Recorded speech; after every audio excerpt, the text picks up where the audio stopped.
We all are equal. મારે મન બધા સરખા. જ્યારે જ્યારે આ વાક્ય હું સાંભળું છું ને, ત્યારે ખાસ શું ચિંતામાં પડી જાઉં. કેવી રીતે બધા સરખા? ઈશ્વર જેવા ઈશ્વરે બનાયા છે. આટલા બધા માણસો ઈશ્વરે બનાયા, તો પણ એક સરખા નથી. એક માતા પિતાના સંતાનો ક્યાં એક સરખા છે? એ પણ અલગ અલગ છે. મારી માં તો બોલતી હતી, એક હાથની બધી આંગળીઓ પણ ક્યાં સરખી છે?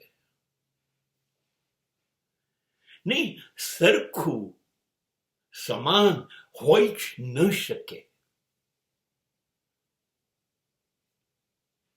અલગતા અને વિવિધતા એ તો આ ધરતીની વિશિષ્ટતા છે.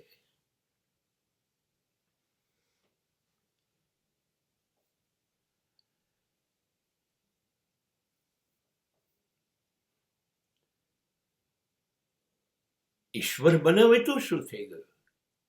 દરેકની શક્તિઓ, દરેકની આવડત, દરેકની નબળાઈ, દરેકના ગુણ, દરેકના દોષ ઈશ્વર અલગ અલગ જ મૂક્યા છે દરેકમાં.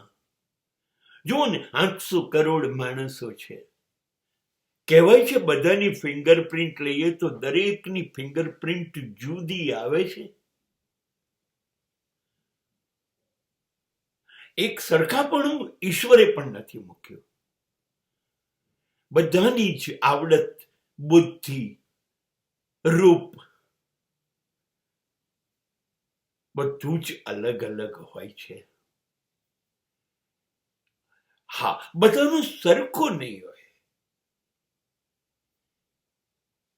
અમિતાભ બચ્ચન મિલેનિયમ સ્ટાર હશે,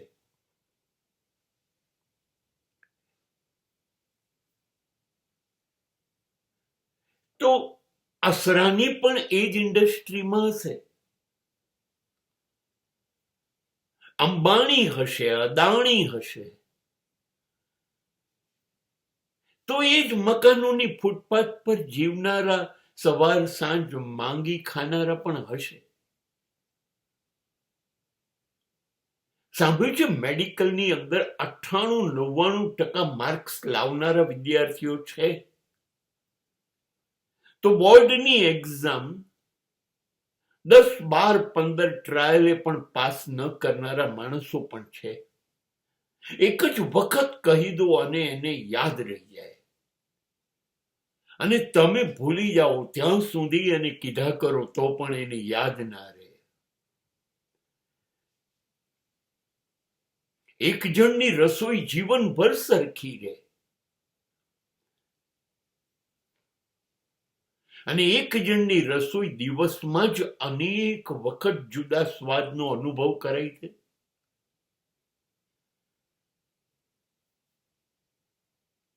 ક્યાંક લતા મંગેશકર હોય,